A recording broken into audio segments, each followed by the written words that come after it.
unta mapadayon ang 4K program para dako pa iya nga maserbisyuhan, mahatagan. Dati wala pa ang 4K, ang amon nga nabalaan daw limitado pa. Wala pa kayo experience sa pag-uma. Pag ara na si 4K, may nahatag si 4K, kag may nabalaan na kami about sa agriculture. Ang amon nga na-receive tong 2023 is abono, corn seeds, mga fruit trees, kape, kakao, kag ang sa livestock, 3 kabilog nga kabayo.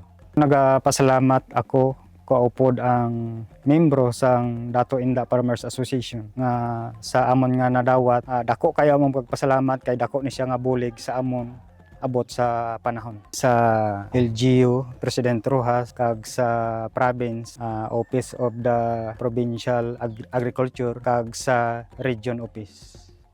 Madamo gid nga salamat.